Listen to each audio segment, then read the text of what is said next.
What's up, bro? Yo, Ryan, what up, my dude? Yo, what is going on? Gregory Siff. How's it going, man? Life is good, man. Calling you from Cali right now. Got some sunny weather. Everything's good, but I miss Tampa. I miss you guys. Dude, I was just thinking about it the other day. I haven't been to Los Angeles in like 11 years, and I feel like it's just a completely different city than when I was there in 2010. Oh, man. And the funny thing is I moved here in 2020 from New York City, and I fell in love with it. So I've been here for 10 years. A lot has changed, especially in the last year, but LA is still kicking, man. It's still got so much beauty to it. Just, you know, we got the ocean, we got the mountains, we got Hollywood. Everything's starting to come back over here, bro. So I feel a trip in your future. You got to come visit. Hell yeah, dude. Do you know how like people like Joe Rogan and them like are very adamant about moving and never coming back? What do you think about that? Yeah. Well, it's different for everybody. For me, you know, LA, coming from New York and like finding myself out here as an artist, LA became a muse for me. And I know a lot of people, you know, there's certain things about this city and about this town that I can never do without. And I love New York. I always have this bi-coastal lifestyle, and I did an art show about it called There and Back, meaning New York and LA, how I'm tied to like both coasts. But I do see a lot of people. I mean, in 2020, you know, at the start of our whole pandemic, I saw a lot of people move out of here, and it was very sad to see a lot of the businesses and a lot of places that had such history to films, to music, to hotels, to places that had so much meaning. But for me, it's hard for me to sever the ties here, and I've really like. My studio is here. I discovered that I'm an artist full time here, and the murals that I've done. I mean, this is a core place for me, but I do feel a lot of people want to leave because tax purposes and political reasons. But in the eyes of an artist, this place has a special part of my heart. And right now, in the world that I am, I'm not leaving. So. What do you think? How did you make it work? Because I feel like you're living the life that everyone says they're going to live when they move to Los Angeles. I'm going to move to Los Angeles to be an artist, but then it doesn't work for them. How did you make it work being a kid who was born in Brooklyn and then you became a visual artist, designer, writer, and actor who made it in Los Angeles? How did you do it when others try and fail? So here, the best part of that, what you just said, is that you have to fail in order to make it. And for me, I had always loved theater and music, and I was in the opera, and in New York, I went on commercials and came out here to do movies, and I've had some success in those platforms. And but it wasn't for something that I was growing into. It wasn't it wasn't fulfilling what I really was craving, and it was like this self-expression, and it was fun to play different parts and try that part of your instrument. And I guess out here, because I moved out here, and I wouldn't say failed, because you know, every little failure breaks you to build. So I found that, you know, every time like an audition or something didn't go my way, there was a soothing quality to painting and drawing and going to museums, and then finding out about someone else's life through a piece of artwork they created. And I thought to myself, like, maybe I was one of these guys, you know, maybe, and I started hanging out with artists, and I started to like be taken with the whole beauty of what it means to create. And then that's how I sit here. But believe me, I went back and forth so many times, because I feel like a lot of the failure happens where, you know, you're afraid, and then you're leaving your family, you know, you're not home. You miss it. You have to make that sacrifice. And it's like, you come out to LA, and I feel like out here, as opposed to New York, I could be anybody I wanted to be. Like, you could put on any costume, you could become anything you want, but you have to put in the hours. And I feel like being alone out here, it gave me a lot of time to discover. I kind of feel the same way for what I did. I'm originally from Chicago, and I've lived here in Tampa for 6 years, and things are just beginning to happen. But isn't it kind of weird when you move somewhere and you're not sure if things are working out, and it feels like the day or moment that you feel like quitting, you keep going, and then things begin to happen? So cool. I agree, and I see a lot of great things happening for you. I mean, you're branching off and your own shows, and I've been following you, and I've been following your growth, and it's like you got to go to an unknown location and like stare at yourself and figure it out, and if you don't give yourself the opportunity to do that, you're just on this this safe beam, and you want to take it to a different level, and you want to go higher, and you want to shock yourself, and I do encourage getting out there. I mean, it's a hard thing, like when you're close to your family, or it's a hard thing when you don't know what's going to happen. But the trust and the faith in it is something that if I could tell my younger self, like, don't worry, like, do a little more crazier things, because you can find such beauty in those things, in the things that scare you. So last year you had a Tampa residency with your art. How was that? Is that one of your favorite memories? When it's all said and done, how do you view your time when you were here in town with your Tampa residency? Ryan, that residency, I mean, and we're looking at today's date is the 12th, and I think I came out there. We're approaching. I think I flew out on the 13th, actually. And, or even, I think it might even be today. It's been a year anniversary, and I came into town and completely I like to say, I put down the cell phone and just went into the gallery, the studio at Cass Contemporary for 5-6 weeks, and just built a body of work. And it was one of the most rewarding experiences of my life. So many dreams came true through that, because I got to work with the Tampa Museum of Art, which was an honor to have paintings in lectures there and talk about my process and do like a retrospective of the past 10 years of how I got there. But besides that, Cass set up these lectures with the University of Tampa and the University of Tampa Art Department, and I got to meet young artists, and I mean, was blown away about how each of us have our own story and have our own way of telling it and seeing it. It doesn't even matter the age group. Like, sometimes you can look at, an 18-year-old's paintings, and it could look like they've lived the life of an 85-year-old. And I think getting out of LA and New York and discovering Tampa, because I'd always have these quick trips with my best friends, with Don and Lisa and the kids, and just get to have the rock, go see Post Malone, and just, I love Tampa. I could actually see myself moving there. But this exhibition was my first full-on residency, where I got to really take off, leave my bags at home and just show up and build. And I will always love Tampa for that, for being that next step on the ladder to self-discovery and to leaving a mark in this world. It's weird. When I moved here to Tampa 6 years ago, everybody was kind of making jokes about it. Like, ew, why would you want to live in Tampa? Yeah, the weather's nice, but it's Tampa. And now I feel like 6 years later, with the Buccaneers winning the Super Bowl, the Tampa Bay Lightning winning the finals, and it's not just sports related, but it feels like Tampa is beginning to kind of get more respect across America, when I feel like it used to be a joke. The camaraderie, being in the neighborhood and going to different neighborhoods in Tampa, and also, the murals that Cass Contemporary has activated in there, and all of the town is, you've got the restaurants, you've got the Hyde Park and Hyde House over there. I just felt like, Tampa gets it.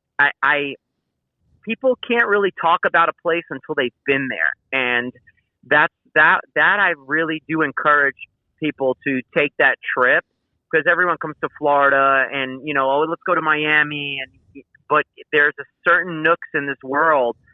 And you're a drive from St. Petersburg to the Dali Museum, which was so inspirational to be able to travel there. And I've got a good team with me that allows me to, like, my girl, Brittany Palmer. When I told her, I said, if I'm going to get anywhere, I need to go there for 6 weeks. I can't just make the show in LA and mail it out there. I don't want to ship art. I want to create it. And, you feel it. I mean, how have, in your growth, in your arena, what you're doing, I mean, coming from Chicago and coming out to Tampa, have you found some moments of yours that were just like, wow, I never would have experienced this at home? I'm trying to think of moments. I mean, like, I was the guy that danced as like the guy from outer space for the Tampa Bay Lightning, and I was I was on Sports Center, and I mean, I'm on the radio every weekend, and I'm looking at a nice apartment that I live at with my girlfriend. But I don't know, I've had so many moments. I mean, I've interviewed countless people in that, but it's more, I feel very proud that I took the risk, because I look at like my friends' Snapchats or Facebooks occasionally. I don't keep in touch with anybody that I grew up with, Greg. I don't know if you do from like your first 20 years alive, but none of them, most of them didn't take a risk. Maybe one or two of them seem to be really living a life, but the rest of them, I hope they're happy with it, but they just became their parents. Like, because I'm from the Midwest, so it's very blue collar. So if my friend's dad repaired cars, now he's helping out with that company. So I just take a lot of pride in the fact that I took the biggest risk of my life. Yeah, you went out there, you jumped, and that's what makes it. That's what makes you who you are, and I love that. It's brave, because people always see where you are, but sometimes they don't look at how you got there. And for everyone who has has like a place in what they do, there's that story of how you said the failure and the also the mistakes, which always, for me, when I make a mistake in a painting, it always looks better than my original intention. So I always try to apply all of that, and that's cool, man. I'm really happy that you asked me to come on today, because I wanted to check up on you as a friend, because I'm always have a great time with you when I'm Migs and Swig, and then I also I wanted to let you know all the cool stuff that's happening this year. And so what is going on in the life of Gregory Siff? Because I've been meaning to hit you up, because I don't follow that many people on social media. So I see everything you're up to, and life's a lot better for me because I moved into this new apartment. So like, I just feel a lot more energy, where I don't think I would have hit you up a month ago when I was living in this bad neighborhood and I didn't have a lot of motivation. So I'm glad that we're reconnecting as friends and as a guest on my show. So what's going on in 2021 with pandemic or just things overall? Because you're in Los Angeles, everything is shut down. I'm in Tampa, COVID doesn't exist here. So like, what's going on in your world? So just like you, and you found your sanctuary, which is, producing, positive energy and creating. I got a house this year, which has beautiful, like, I had to move out of the city, but it also gave me nature, and it got me connected and closer to the studio. And, Brittany and I, we both are working very hard. So I worked on a project last year called Topps Project 2020. And it was, Topps cards, sports cards, athletic cards. They're like killing the game in collectible card trading. They had a project which was 20 artists, 20 of the most famous baseball, iconic baseball cards, and having artists reimagine and reinvent those cards. And that took on such a momentum that these cards became valuable, desired items, and it become so much fun. It was a great distraction from what was happening in the world, and a lot of people were looking forward to, like, every day there was 2 new cards coming out. So now Topps has started up again. They've asked me to be one of the artists in their new Project 70, because it's 70 years of Topps cards, and they're picking 51 artists. And actually, they asked me if Brittany Palmer would want to be involved. So Brittany and I are both on this year creating new baseball cards. We both have a set coming out, and I believe it's going to start in the middle of February. So you could go to Topps.com and see, get all the details of all the artists. But Snoop Dogg is making a card, and there are cool, like, it's not only artists, it's designers and sneaker stores and some of the biggest graffiti artists. My friend Risk is involved. It's going to be a really cool way, because we really can't have these gallery shows and have open events where lots of people can be there. I mean, there's controlled environments where you can have some galleries, but this is actually, like, this is what I'm in the middle of. I'm in the middle of painting a set of baseball cards and thinking about it every morning. I wake up and go, okay, how am I going to paint this guy? And last year I've done some amazing characters, like amazing players, and Derek Jeter and Mike Trout, and it's going to be phenomenal, man. You know what I find fascinating about art, and it's going to sound very simple, is the fact that you're creating it. Like, not everybody can do it. So how do you create art? I know that sounds very simple to say, but is there like an eye coordination thing? How do you use your fingers, the 5 fingers you have on one arm, and you create, if that makes sense? Wow. So that's a great question. How do you use that instrument, which is your marrow and bones connected to your skin, that hold the brush, that push it out? So where I like to begin is personal connection. So I'll try, even with my paintings and with the cards, like if it's the player, I want to know about their life and know where I meet with them, like shared experience. And then I'll try and tell that through symbology. So a lot of my paintings, you'll notice if you look at my work on any of them, you click on GregorySiff.com, click artwork, you'll see a slew of paintings. Any of those paintings is like the very fabric and DNA of who I am, where I've been, and where I'm going. And like I try and use those symbols. I had a very deep connection with my father, and I put his, my brother made a ring for my dad of a bull, and it became my ring after my dad, moved to the next world. And now I've got this ring on me that reminds me of him, that I use on my painting hand. And when I put that symbol of the bull, it's like I'm putting, I'm adding protection. I'm adding something that's familiar, and that's where my the gut of my paint comes from there. And I try and approach everything like that, even if it's to do something like an album cover. Like I did the cover for Don Miggs and for The Whole Damn Mess, the new single, Nothing in the World Feels Better. And even in the line work, it's just, it comes from a place of connection, like what puts us all together. And like, that's my boy. So I know the man who made the music, which adds into the paint, which comes through in the piece. And it's just, that's how I just try to find it, the human connection between storytelling. And it could be as simple or as complex as you want it to be.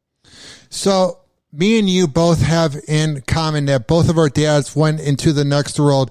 And I feel like the moment that they went into the next world, at least for me, I know by saying I wasn't the same person is a very obvious thing, but I just notice when I listen to the things that I used to podcast with or anything I did overall, it was very immature before he died. And I feel like there's this moment when your father passes away where it's kind of a wake-up call where you become a man. I don't know if you went through that, but I'm just kind of realizing recently that like you sort of, I don't want to say you lose your innocence when your dad dies, but it's definitely like you sort of man up because you can't go to him to be the son to father relationship, if that makes sense. Right.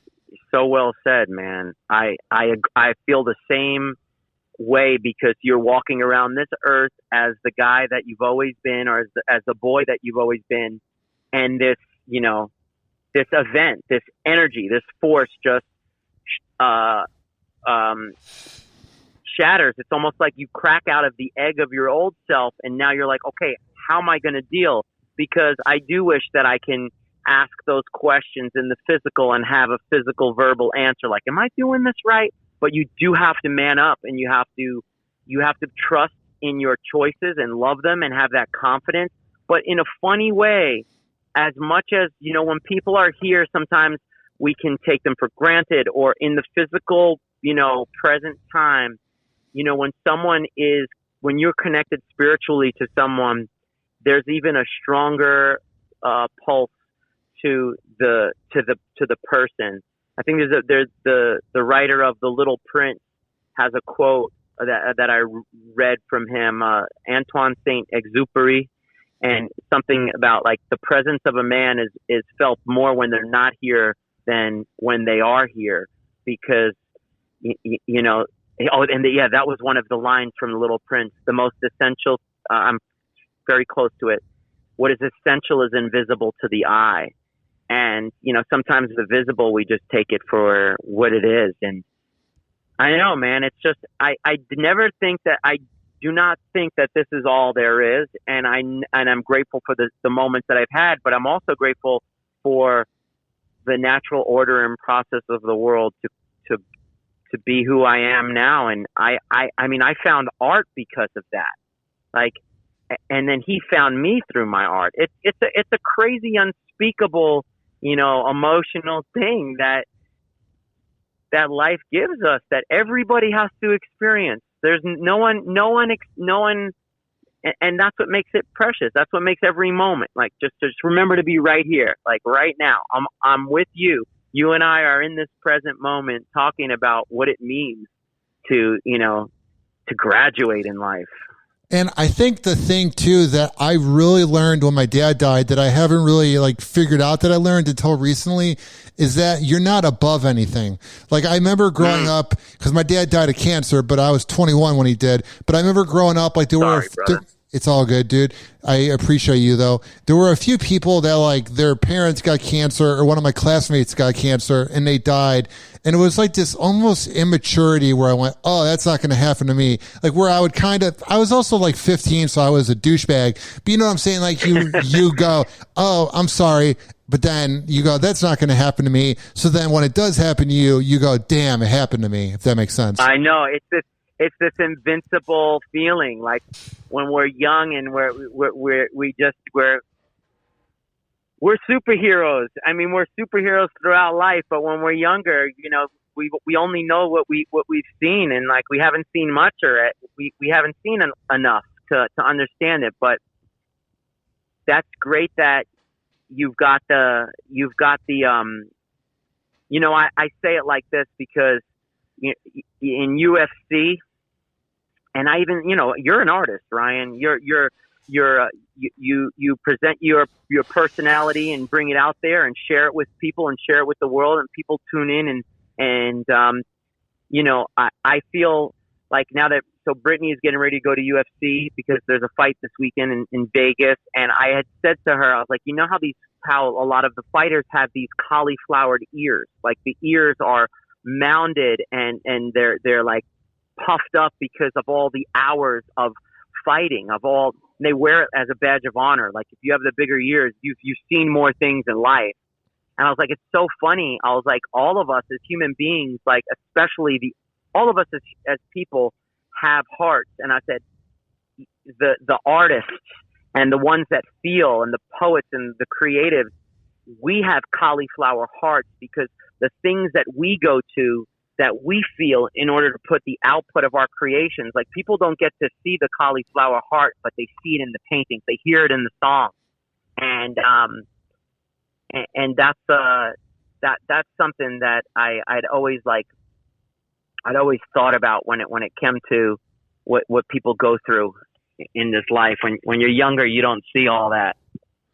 You know what's weird? This is moving on very weird because I have ADHD, so my brain is flying. But you know what's fascinating? We could go anywhere. We could talk about anything, man. Thank you, bro. Well, you know what's fascinating about Spotify is I'm on it all the time trying to find music, either to wake up. If I'm waking up in the morning, I put on Eazy-E. If I'm going to bed, I put on Daft Punk or something. But what I'm saying is, on there, it lets me know what my friends are listening to, which I find very fascinating, but also creepy. And it's very unique to see what you're listening to, because you will show up. And oftentimes I'm just thinking, man, if you're playing MGK or if you're playing Kid Cudi, I'm like, man, Gregory Siff is in the zone right now. That is true. The music, the music is my gasoline, man. And I made a playlist. It might still be up there when I was in Tampa because the name of the show was Evidence of Life. And I had a bunch of songs on there that I was listening to that captured that time. But yeah, oh man, MGK's new album, Tickets to My Downfall, and Kid Cudi's new album. There's a track on there that I just put on loop. I try and stay in the moment, but you're right, man. If you see that stuff on there, it's my favorite thing in the world to do is to go into the flow. And it happens with music, and it happens with, with not thinking about all the silly things you have to do in this world. Like, did I pay the DMV? And, oh man, what is that person going to think? And oh no, like when you're just in that brush and you've got it, it's like, that's the whole point. The whole point of the world is to just be in the flow, and that music is my flow. Now, before I let you go, Greg, what is your plan for this decade, and what did you learn in the 2010s? How would you recap the 2010s going into 2020? Man, I feel like it's 2020. Do you know what I'm saying? Like, what is your plan? Like, it's all beginning to kind of just blend in. I just thought it was 2020 for a second. What is your plan?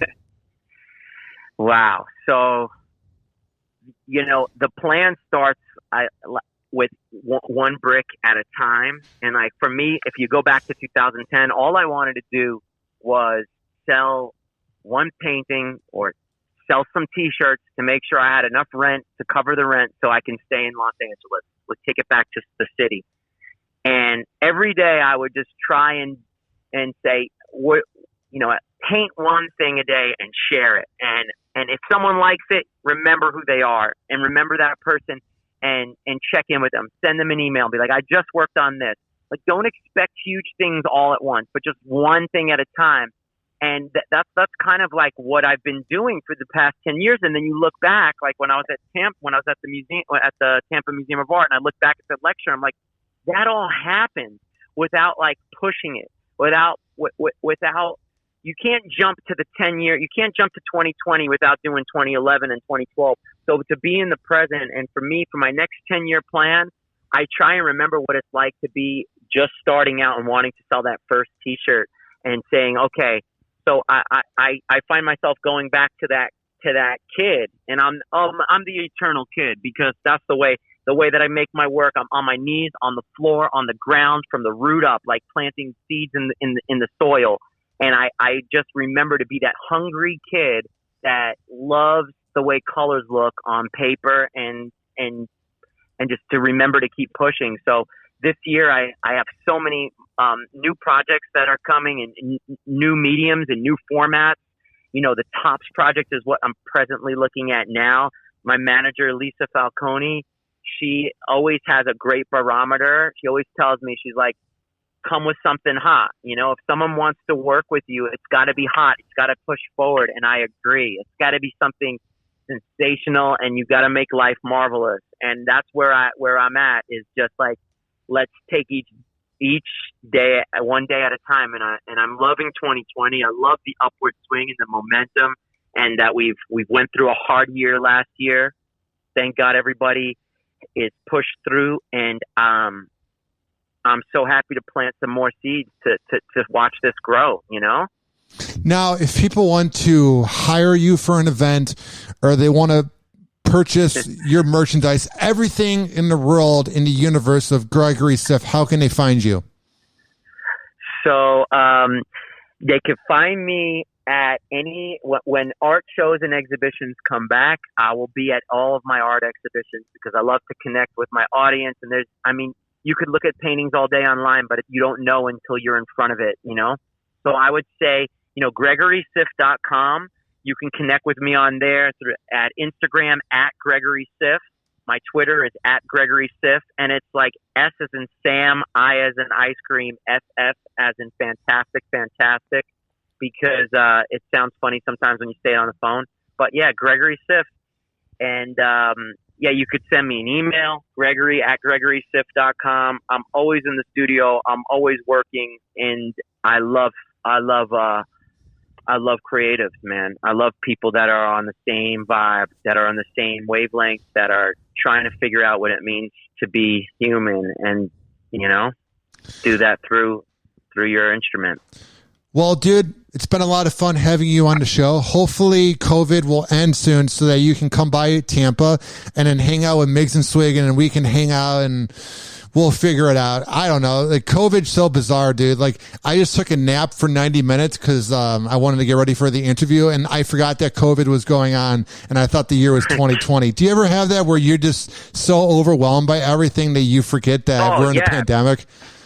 Meditation is the key, man. You just tune out all of the things that are going around, take off the news, just shut your eyes for 20 minutes and just go nowhere, go to nothing. And that happens to me all the time. I love that. And then you wake up and you're like, I got a good idea for a painting right now. Well, I just needed to take a nap, and I woke up and I was like, oh crap, it's 3:45. And then I got my coffee, but man, that was probably the greatest nap I've ever had. I mean, there's times, bro, when you need to take that nap, you need to take that nap, Completely. Rest the machine, man. Rest the art machine. Hell yeah, bro. The next time you're in Tampa, we got to get you on Migs and Swig, and we definitely need to do a one-on-one interview on Hoppe Hour again. Let's do it, Hoppe. I love talking to you today, brother. And when I'm back, I'll let you know. And you're coming towards the West Coast, you got to hit me. You got my number. Very, very soon. I feel like I'm going to be able to manifest that probably, I would say, between 9 to 15 months. We're going to look back in 9 to 15 months, and we are going to say, man, Ryan Hoppe was serious when he said that he was able to come within 9 to 15 months. Sounds like a plan, bro? I'm with you. And I just want to say your antenna is up, and our dads know, man. They know we're living the life that we want. They know we're living our dream. Hell yeah, bro. Every day that we breathe, we make them proud. Amen, man. All right. Awesome. Thank you, bro. Thank you for having me. Dude, that was dope.